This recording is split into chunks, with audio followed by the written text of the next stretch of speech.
designers ask me this a lot, like, well, how do you find a builder? How do you find a contractor? Because I think the best thing you can do, you can go to classes and get all the education you want to, and I think that's fabulous. But hands-on learning, like with a GC or with another trade, that's where you learn the real stuff. Hey kids, and welcome to Design by Wingnut Social. I'm your host, Darla Jethro Powell, and today we're talking about all things design, build, construction, contractors. What do we look for in a contractor? And plot twist, what do they look for in us? That's a thing. Should you become your own GC when running a design build firm? Today's guest, Elizabeth Scruggs, is going to break it all down for you. But before I get into my conversation, I want to remind you that Design by Wingnut Social is sponsored by Wingnut Social, the digital marketing agency for architects to the trade manufacturers, home pros, that home pro milieu, coaches, anything having to do with interior design, you name it, we do it. And that's at wingnutsocial.com. We do full service, white glove, done for you, high-end social media marketing. We have our new hybrid plan, which is half DIY, half we do it for you, which is a little bit more budget conscious friendly. We also do search engine optimization, including blogging, all of those kinds of things in the digital realm to help your ideal client know who the hell you are, to find you, to know that you are a high-end firm, and this is the kind of client who is looking for that, right? Not the tire kickers, not the paint color consultations, unless that's your thing, because we do that as well. But it's super important to get your messaging and your positioning out there to get found by your ideal client. That's wingnutsocial.com. All right, guys, before I get into my conversation with Elizabeth Scruggs of Superior Construction and Design, you know the drill. Elizabeth Scruggs is the general contractor and principal designer of Superior Construction and Design, LLC, one of the only female GC and interior design firms in the Middle Tennessee area. Elizabeth is a national speaker and author and co-hosts one of High Point Market's Insiders Tours each season. We talk about that a little bit, guys. She is a member of the NKBA and W2W alumni and the NAWIC. She serves on the board of directors of the Bienenstock Furniture Library in High Point, North Carolina, and she's a former national board member of IDS and RISA with 30 years of experience in building. Wingnuts, help me in welcoming Elizabeth Scruggs to the show. Hey there, Elizabeth Scruggs. How the hell are you? So good to see you. It's good to see you, Darla. I'm tickled. I'm tickled to be here. Yeah, are you ticklish? Yes, I am, behind my knees. My feet are super ticklish. Okay. Elizabeth, you and I have met in real life, right? And we've met at High Point Market or Luann Live or some such. Yes, actually, I can tell you the last time I think we saw each other in person was at Design Bloggers Conference. So that's going back in Atlanta. That's the last time I remember seeing you in person. Oh my gosh. And talking. So that was like, I was thinking this morning, maybe 2016-ish, 17 maybe. Yeah, 2017, 2018 maybe. Oh my gosh, that's, wow, that's been a while. And like 40 pounds ago. So. I know. Before COVID. Right. Yeah, I know. Before COVID, before menopause, before divorces, before all kinds of stuff. So lots happened. Yes. A lot's happened. And you have... you moved. I did. I'm in Maryland now. I'm not in Miami anymore, and I miss it. I know. That's a huge change. Yeah, it's temporary. All right. Elizabeth, you have an interior design firm, a design build firm, Superior Construction and Design LLC. And I have to ask you, did you name it that to one-up Ron Swanson from Parks and Rec? Well, actually, no, but that would have been a good idea. I mean, I like that. I can tell you the reason I have that name, it's very silly and has no thought behind it. And this was 25 years ago, before I knew that we really needed to put thought and everything into that. My husband had a car business and it was named Superior Motors. And so I thought, well, okay, Superior Construction. So that's not very exciting, but that's where that came from. But you know what? I actually loved the simplicity of it. For the unfamiliar with Parks and Rec, Ron Swanson's business was very good building and development. So you're Superior Construction. He's like, we do very, very good work. You do superior work. It's simple. The messaging is there. People know if they hire you, it's going to be superior. So I love it. Oh, well, thank you. I'm not mad about it. And so you have a design build firm. I do. right? Yes. Uh-huh. And your relationship with contractors in trades is a super important piece of that. I'm Oh, guessing. I don't want to speak for you. yeah. And today we're going to talk about that. And there might be some interior designers in the audience who are listening who want to grow into that design build firm piece. And I do want to talk about how do we find the contractors to make that happen? What does that look like, and get your expertise on that to give them that advice. So before we get into that conversation, just tell the audience a little bit more about what makes you the expert on that, and we'll dig in. Okay. Well, I have been doing this about 30 years, Darla, and I started out building my own first house, our first house. So when I did that 30 years ago, there was no internet, there was no, anything like that. I had a friend who said, we had been looking for a house, couldn't find one. And he said, well, just build a house. And I was like, oh, okay. And I think I was just young enough and dumb enough to think I could do it. I was 21. So I went to the bookstore back in the day, bought a book, I read it, and then I built my house. What? What? So Wait a minute. it What? it wasn't that. I mean, it wasn't like that easy, right? But that's the overall. That's how I did it, and with help from him. And so I really liked it, and I thought I'm gonna do this again. So we did it again, and then I did it a third time, and I thought, I might could do this for a living. And so after about 5 years, that's when I got my license, and so that's how I started. Okay. All right. So let's deconstruct that just a second, because did you have interior design experience before that? No, I was 20, So no school. You just went literally to the bookstore literally. and bought How to Build Your House. Mm-hmm. And How to be okay. your own general contractor, I think was the name of the book. Yeah. Okay. All right. So did you hire a general contractor to do that? No. I mean, to do the work? You didn't. Were you out there with the hammer?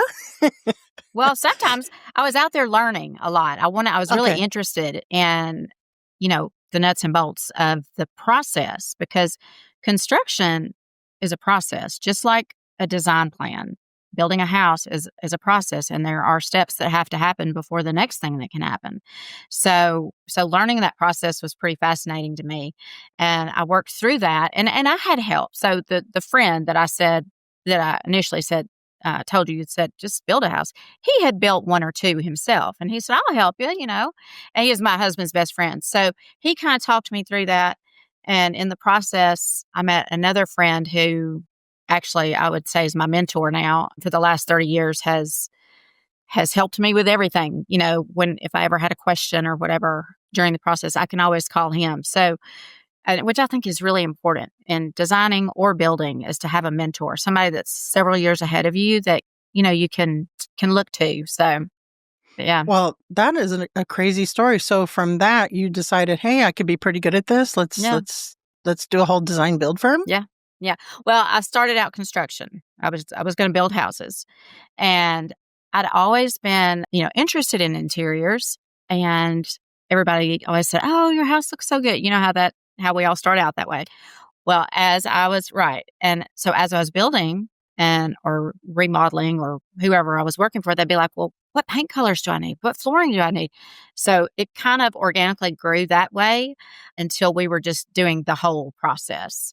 And, in between those years, I had some training. I went to classes about construction. Over the years, I've done all that before I got my license.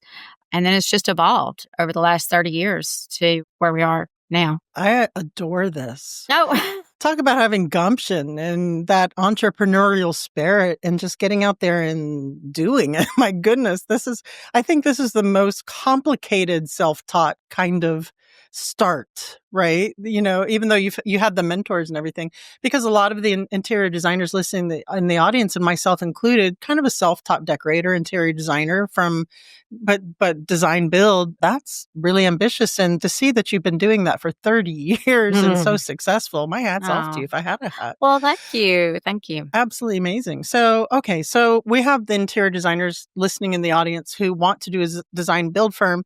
And maybe they're like, okay, I'm not Elizabeth Scruggs. I'm not going to be able to pick up a book.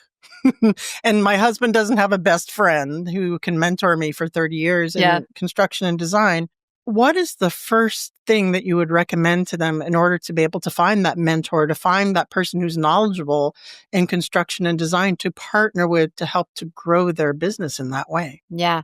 I believe finding that person and how you would find that person, or how I initially, when I started out, I was just like cold calling and showing up at the lumber yard. And I live right outside of Nashville, kind of a suburb of Nashville. And there Uh-huh. is a small family owned lumber yard here in our town that's been around 100 years. And so I would go there. And if you've ever been to any of these places, the guys all come in the morning super early and they're there. That's where you learn. That's where you learn. That's where you meet people.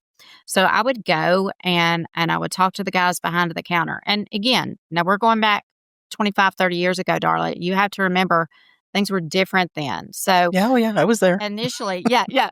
Initially, everybody thought I was just the cute little, oh, your husband. He's the builder, right? It's him. Okay, we'll talk to him. I'm like, no, no, it's me. And I was young. I was really young. So I know that, that would be an obvious assumption, I'm sure, on most people's parts. But I just kept going. I kept talking to people. I kept learning.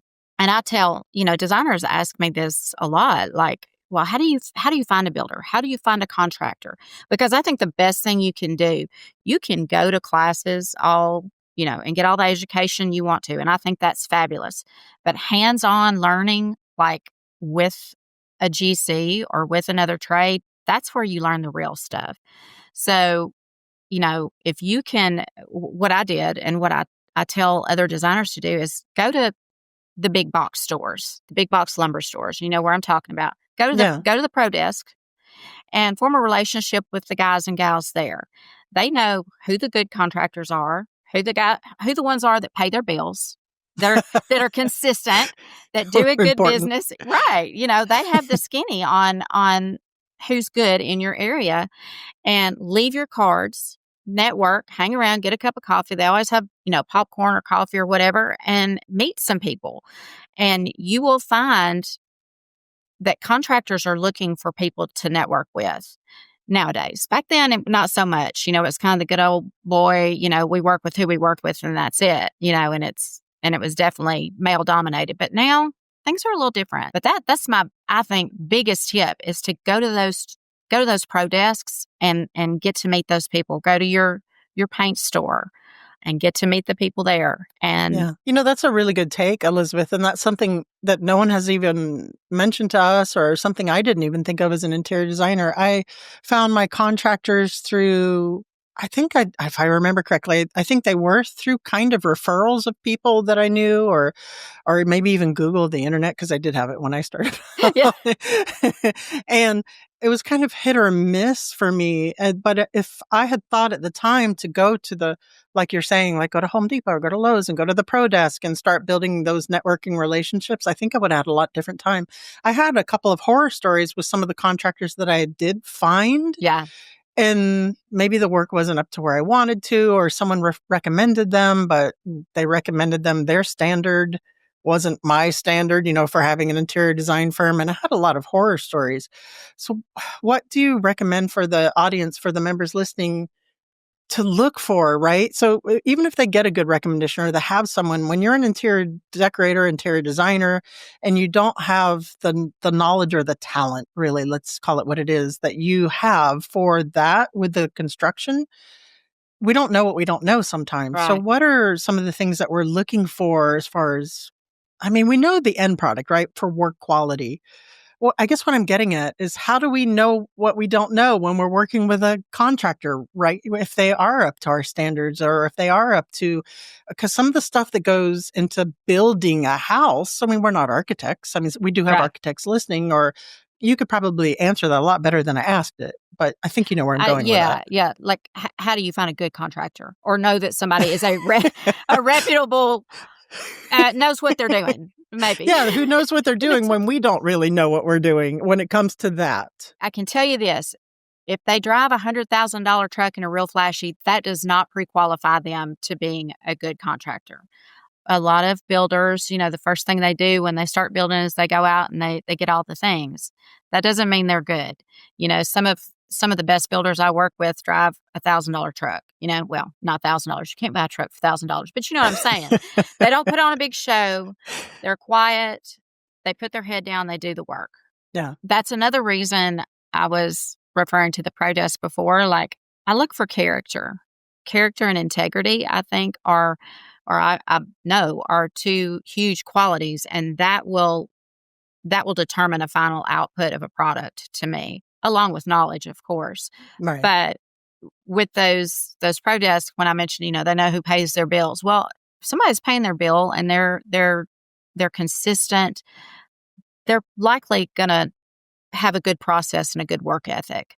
So that's kind of what I look at. I do now, since we have the Google, like you said, I do a deep dive on a contractor before, because we work with other contractors. And Right. that's one thing I love doing as a design firm, is working with contractors. So I'm doing the same thing that designers are wanting to do, partnering with other contractors. So I do a deep dive on them and I ask around. And if you belong to a builders association or any association like that, word spreads around pretty quickly. You know who's good and you know who's not. And construction industry, at least in my area, is pretty small. It's big, but it's small, So you get to know people and you hear things. So as Superior is a design build firm, do you have an in-house contractor now, or you're still working with outside contractors? It's me. Well, I'm the general, but yes, we have our guys that work for us. I've worked with for 15, 16 years. I mean, it takes a while to find good trades, and I've kissed a lot of frogs in my time. But yeah, so we're working with the same crews we've worked with for a while. That's right. I guess you are the general contractor. I don't know why I keep omitting that from my brain. It's just No, no, it's all good. So you are the you're just such a pretty young thing. I don't see how that could be possible. I'm just kidding. No. I don't feel so young.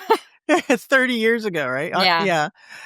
Okay, so would you recommend to interior designers to, once they've picked that contractor and they know they work well, to insist on working with that contractor? Because a lot of clients will say, I have my own contractor. I want to bring in this contractor, and we've never worked with them before. We don't know from Adam what the quality of work is. The homeowners might not have the same, and they probably don't, if they're hiring an interior designer, the same idea of what quality should be in a job that we want to sign our name off on and we want them to be living with, right? Yeah. So tell me your thoughts on just bringing in Joe Schmo contractor that the clients want versus sticking to keeping our tried and true guy. Right. That's a good question, because I've never really thought of it that way. And I guess I'm a little bit different, because nobody has ever come to us with their own contractor. It's either us doing it or, well, it's we're doing it. So I don't know that I would say I would not work with somebody with another contractor. I would caution them to make sure they've done their due diligence, they've done their homework, that they have some personal recommendations from the contractor's prior clients, looked at some of their work, and asked their prior clients, what is their process like? How did they work? Because when you know this, and any designer knows this, when we take on a project that involves construction, you're living with those people for a while, sometimes a year or two. So you want to make sure that all parties, gel and that everybody works well together, and that they have a track record of performance. Yeah. Or if you can go to one of their sites and ask them, hey, even better. Are you working on stuff? Because it's not even that you want to make sure they do quality work, which of course we do, but sometimes clients, you're tied into it for, this kitchen counter just fell, and, you want to avoid any kind of legal entanglement or anything. So you make sure, at least in your agreement, your letter of agreement, that, any liability from that contractor is 100% away from make sure from that. And speaking of liability, when you, as your firm, and you're the GC, right? What does that look like from a contractor kind of, if you are the general contractor, but you're hiring outside, I call them contractors? Yeah, outside contractors. Subcontractors. Thank you. What does that liability look like for you? Is that on them? Or how does that work legally for a firm? So when I'm the GC, I'm covering everything and everybody. Okay. The liability is on me. However, I don't use anybody that doesn't provide their own work comp, that doesn't have limits on their work comp that I'm comfortable with, at least $1 million. And so everybody's covered. But in the end, as far as the homeowner's concerned, the buck stops with me. That's why I caution other designers that say they want to get into this. You've got to be really careful with that, especially I can only speak for Tennessee, but you cannot act as a GC or have that money flow through your account. You've got to be real careful because you do take on the liability then. And if you're not insured, it could not be pretty if something were to happen. So what are some of the steps? I'm Susan McNuggets. I've been doing interior design. I want to add the design build firm. I have gone to the help desk. I've gone to the pro desk. I think I have my contractors lined up. What are some of the legal things to put in place? Right? You mentioned to make sure that they have the coverage. Yes. To think about before taking on this level of business, maybe the extra headache of business. Is it worth it? Isn't it worth it? You know what I mean? Yeah. So, yeah. What are some absolute things to make sure that they have lined up? I'm so happy that Susan McNuggets showed up. I was hoping she would. She's my favorite. Mine too. Well, if you want to work at this level of business and if you are going to work with another contractor, I would want from the other contractor, as the designer, I would want a copy of his license. Yeah. I would want a copy of all of his insurance policies. I would call here in Tennessee, it's the State Board for Licensing Contractors, make sure there's no complaints against him for my end, for my protection. And then as far as for protection with clients, you want to make sure you have your own work comp, your own, I don't know if an interior designer necessarily needs general liability if they have a licensed contractor. I would look on my state website and see what those requirements might be. But definitely some type of design. My insurance policies are a little bit different than typical designers' policies, but I know that they're out there. So I would have some kind of protective liability insurance, just, errors and omissions at the very least. Yeah, house collapsing insurance, that kind of thing. Yes.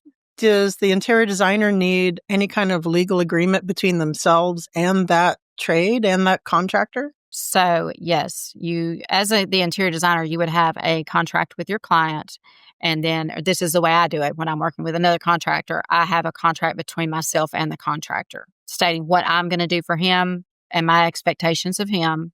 Same thing with the client. That's super important. And I think that that's one thing we forget about. We get all our ducks in a row with the even if you have the insurance and you have the agreement with the client, that agreement between you and your trades, right? Something that you can sign, that you can go back to looking for. Sure.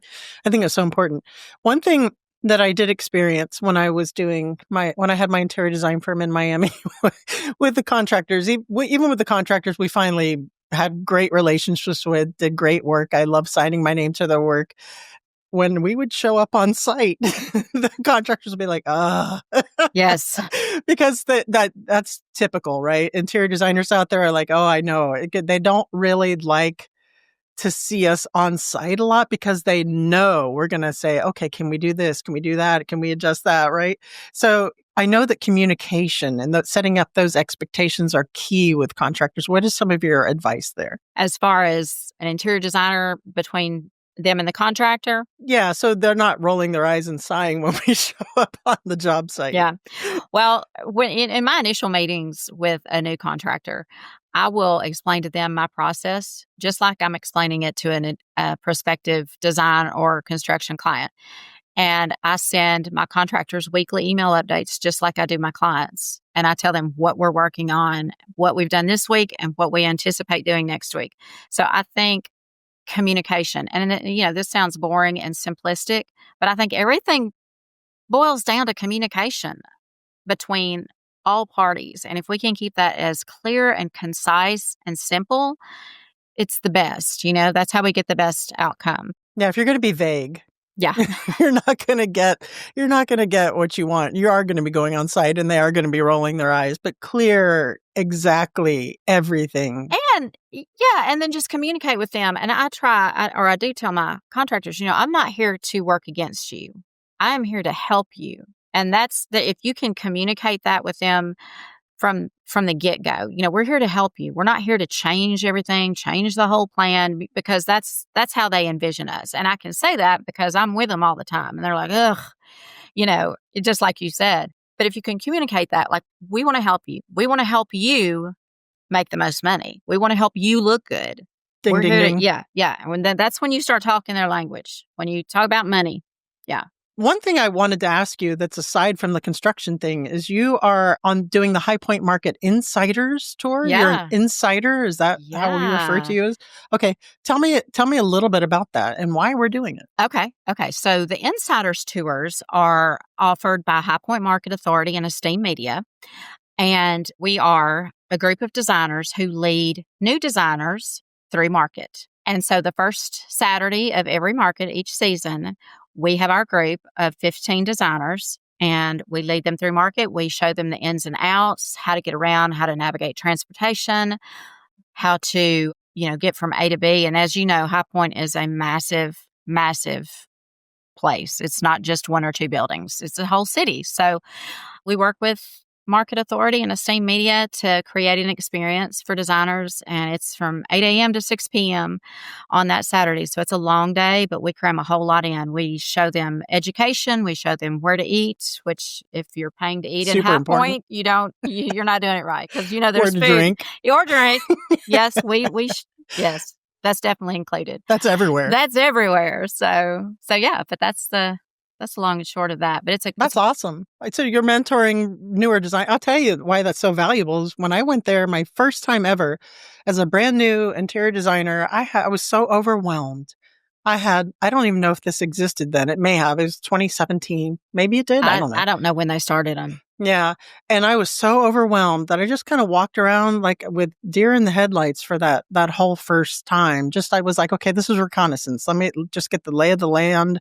Next year was an entirely different story. I was somewhat familiar. I was doing speaking gigs, moderating, and all of that. But the first year, it's so overwhelming. I highly recommend this. Where can someone find out how to go to the... Yeah, on the High Point Market website. You just go there and it's on there now. It stays on there all year, but come August. Did you already answer that? No. Okay. They will put up a fresh link for the new tour for fall. So, yeah. And on that note, we're actually doing a live panel discussion on our YouTube channel on May 28th at 2 p.m. with the Style Spotters. I saw that. Mm-hmm. That's going to be great. It's our first live. If you're not watching us on YouTube, it's designed by Wingnut Social over on our YouTube channel. You can see our live and sign up for a notification for when that comes on. We're doing that in collaboration with High Point Market. I'm super excited about that. Oh, that'll be fabulous. Yeah, but I love what you're doing as well. That's really super cool. It's a way to mentor and get back. Yeah. And I think what a terrific program that High Point's amazing. High Point's amazing. Yeah, so it is great. I was the same way as you the first time I went. I thought, I've got this. I've been to Atlanta. I've been to Vegas Market. No problem. And I got there and I was like, oh, mercy. I do not. No. Yeah, it's a different animal. Yes. The only one thing that I wanted to make sure I did was hit up the Kelly Wearstler showroom because I'm obsessed with Kelly Wearstler. So, and looking at the $15,000 footstools. Yeah. Did you pick one up? I did not. You No. didn't bring one home? Yeah, not this time. Right. Not that time. Yeah, no. But I just wanted to go and say I did. Yeah, so. yeah, for sure. All right, let's flip the script a little bit. So we've been talking about what do interior designers look for in contractors, how to find the right contractor. Contractors are out there as well looking for interior designers to partner with, right? Mm-hmm. What kind of things are they looking for from us in order to partner with us? How can we make ourselves more attractive for those collaborations? I can tell you that as a contractor, because actually in the past 6 months, was brought into a job that they already had a designer. And I was super excited because I've never really worked that way before. I was going to be responsible just for the build out and the designer was going to do that. And so to me, that's simple. The design part is what's so hard. There's so many moving pieces. So I was tickled that I was going to go in. All I got to do is build it, And from the first meeting, she was the stereotypical interior designer. Okay. And, all right. And I don't mean that ugly. I just mean that she was like, oh, we're going to do this and we're going to do that and we're going to do this. And I was like, okay, that's great. Do you have your plan? Well, no, I mean, what do you need? I said, well, I need a plan. Do you have blueprints? Do you have CADs? No. Where do you get your stuff?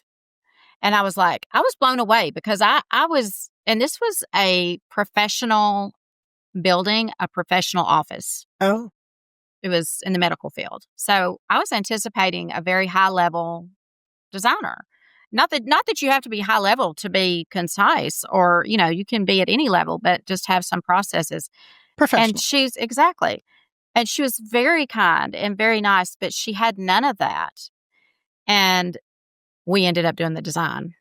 Through a long story. Yeah, Oh, yeah. And I didn't go after it. She actually said, you know what? I think this is more than I want to be involved in and more than I can do. And we had a great, talk and communication about it.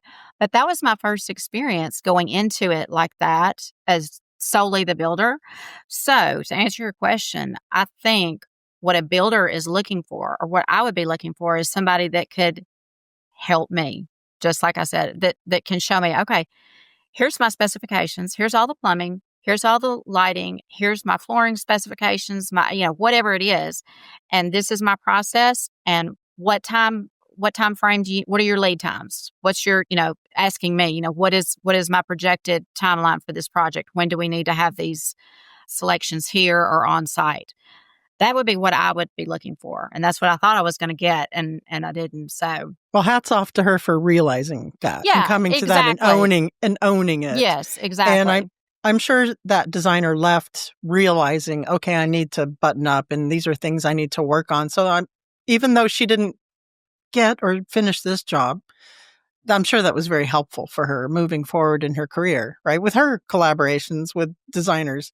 So, which brings me, so as a design build firm, Superior, right? You're doing the construction as the GC, you're doing the build, you're doing the houses, but you are also doing the fits and the finishes and the furnishings and all of that as well, right? Yeah. Mm-hmm. Okay. That is a lot. That is a lot more. Yeah. Yeah. Were you like, oh, now I got to do this whole thing? I was because they were ready to go. They were ready to start tomorrow, and we had nothing. So we had to back up and regroup. And I said, "Look, guys, we've got to have at least a couple of weeks to pull all this together." So, and we did it, and it turned out it was a beautiful project and marriage between the client and us. We had a great time. But yeah, Yeah. yeah. Did you have any difficulty going back to the client and saying, okay, now that this designer's out of the picture, we're going to move forward with the interior design? There's a whole new agreement. There's a whole new pricing situation. You mentioned you had to push back on the timeline. Were Mm-hmm. they very understanding with that? Yes, he was, absolutely. He didn't have a contract with the other designer. She didn't do contracts. That was another Oh, kind of. So yeah, so that wasn't a problem. well, that's an excellent example of what contractors are not looking for, right? GCs are not looking for. So, and I can't believe it's a real life example, but it is. It was, and I was really kind of surprised. But I again, would, she was wonderful, and we ended up we've talked several times since then, and so I'm not disparaging her in any way. I think it was possibly a little more than she wanted to take on, and so yeah. I know there's designers in the audience listening to this now. Maybe they're newer designers who are saying to themselves, yeah, I need to tighten this up. I do need to tighten this up to make these connections and collaborations and to grow my business and to grow the contractor's business, to have this be successful. So thank you for sharing that. I know that there are audience members who needed to hear that right now. So is there anything else that you would add that these aspiring design build business owners, go get them? They got their book. They're going to the Home Depot that they need to hear before they embark on this growth of their business before we get into the fire round? Just to be consistent, because you're going to get a whole lot of no's. You're going to get a whole lot of no's. That's with Really? anything in life. Well, yeah, especially if you're a female. Still, construction, or it can tend to be male dominated, and if you're in, especially wherever you live, like I said, I'm right outside of Nashville. I'm in a smaller town. People can be set in their ways, and maybe not open to new ways of doing things or working with a designer. So just be consistent and go to those. Even if as designers, we're all members of design associations, and that's wonderful. And I love those to network, but think outside of the box. Join your local home builders association or the National Association of Women in Construction. I'm not trying to advocate or put anybody in front of another, but when you get yourself in those circles with other builders, in both of those groups, you have a myriad of trades, not just builders. You might have people in the closet system business. You might have wallpaper installers. You might have, it's a good way to find trades. It's a good way to network with others in the building industry. So, but just be consistent. That reminded me, there is one thing I want to ask you before we do get into the fire round. Yeah. Is that you got your own GC. You are the general contractor. Mm-hmm. Quickly, briefly, how did you do that? How does one go about doing that? How much education? How long did that take? Yeah. So about a year in Tennessee. And again, I'm sure that's reasonable. Yeah. Mm-hmm. I'm sure it's very different now. This was many years ago. I took several classes and I had the knowledge. I can tell you that everything I learned in those classes, I've not ever used on site. Like interior design school sometimes. Yeah. But yeah, so it took me about a year. Did you have to actually go on site and pick up a hammer? Isn't there like a physical component of that where you have to work, you have to find someone to apprentice with? Not in Tennessee at that time. I don't know if there is now. I don't know if there is now. But yeah, yes, we've done all of that. I've been in dumpsters. I've been under houses. I've been in attics. Yeah. And that's the only way you really learn too. So, do you think it's necessary for someone wanting to start their own design build firm? Do you think, is that something that it would be like the coup de grace, the ultimate thing was for you to be your own GC as far as running an efficient business, profitable business, design build firm? Or do you think that if someone just doesn't really want to do that, that's okay? Just build those connections and those relationships. It's fine. You don't have to aspire to that. Oh, yeah. Absolutely. You've got to know what you want to do. And for me, I loved the building process. I just really loved it. I loved the smell of lumber. I don't know, I can't explain it, but I love seeing a piece of land go from grass to a structure and everything in between. So I knew after I'd done it several times that that's what I wanted to venture into. And I love the design too. But that is the heart and soul to me. I love creating a structure. So if you have that desire and if somebody loves that, then I would say 100% go after it and see. But you don't have to do that. I think having connections, and you know that, Darla, having connections in the industry is everything. But the more you can get them locally, the better. I love it. Thank you for sharing. You're very impressive. I don't know if anyone's ever told you this before, but well, thank you. You're very, very impressive. I love what you've managed to build, and I love that you became your own GC. And I'm sure that has been just an incredible growth for you and your business, and doing that and having that control. If it were me and I was doing design build firm, I would want to do that. I would want to be the GC to have that level of control and have those higher margins, I'm sure. Yeah. Right? Yes. Yeah. Higher margins and the control. Yeah. That's an issue for me too. But you don't have to ask anybody aside from your client. You can make decisions based on the situation and keep the job going. So that is another piece of it that is helpful. I love it. Elizabeth Scruggs, now I have to ask you, are you ready for the What Up Wingnut round? Yeah. What would the hashtag on your tombstone be? She was faithful. That's so sweet. I love it. What's your desert island food? Okay, so Chick-fil-A overarching, but to be very specific, it would be a granola parfait from Chick-fil-A because I eat an insane amount of those. I've never had one. Well, if you like yogurt. I do. Okay, go get you one. You'll love it. I thought you were going to say you wanted the chicken, but with the Chick-fil-A sauce. Nope. No, that's love good. That. I love it, but that's probably why you're the after and I'm the before. No. Because you're eating yogurt and I'm having the Chick-fil-A sauce. All right. Last but not least, recommend a book that's impacted you. So one that really changed the way I do business, quite literally, I read several years ago, and this may have been recommended to you before, but is Profit First by Mike Michalowicz. So that changed a lot for me. So yeah, that's a terrific book. He's been a guest on the show. It's been a minute. But I'm going to have to go. I missed that somehow. How dare you? How did I miss that? Okay, well, I'm going to listen to it this afternoon. It's been a couple years. I actually should invite him back on. Oh, yeah.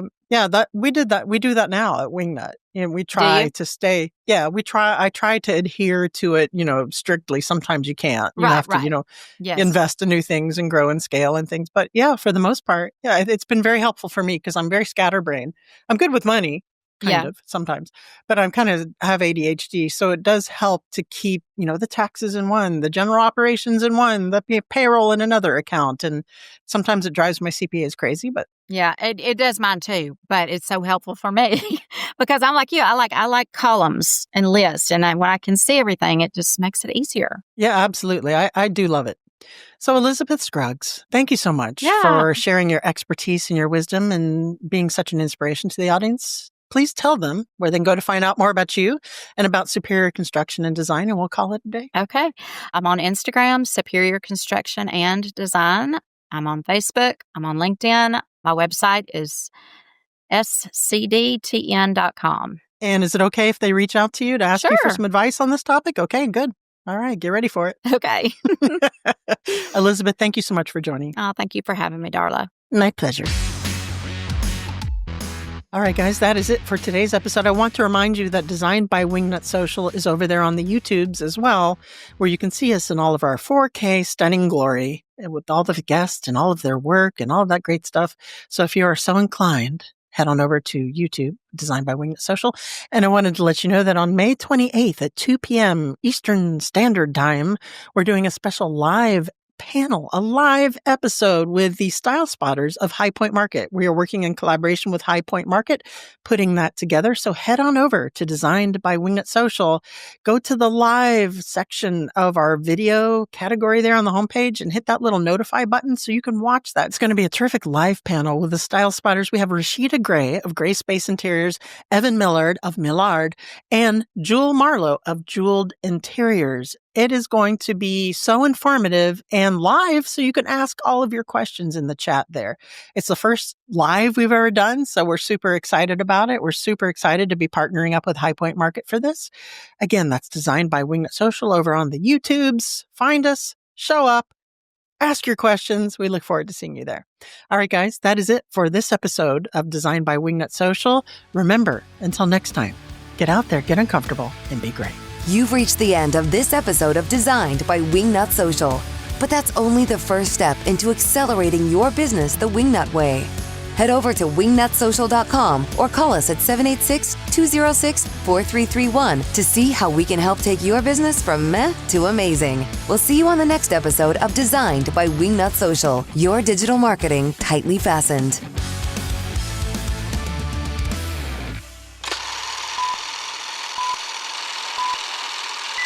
Small gnomes that live in trees and make cookies. All right, you ready? I am ready. Am I ready? Are you ready? Do I have lipstick on my teeth? No. Do I? Mm-hmm.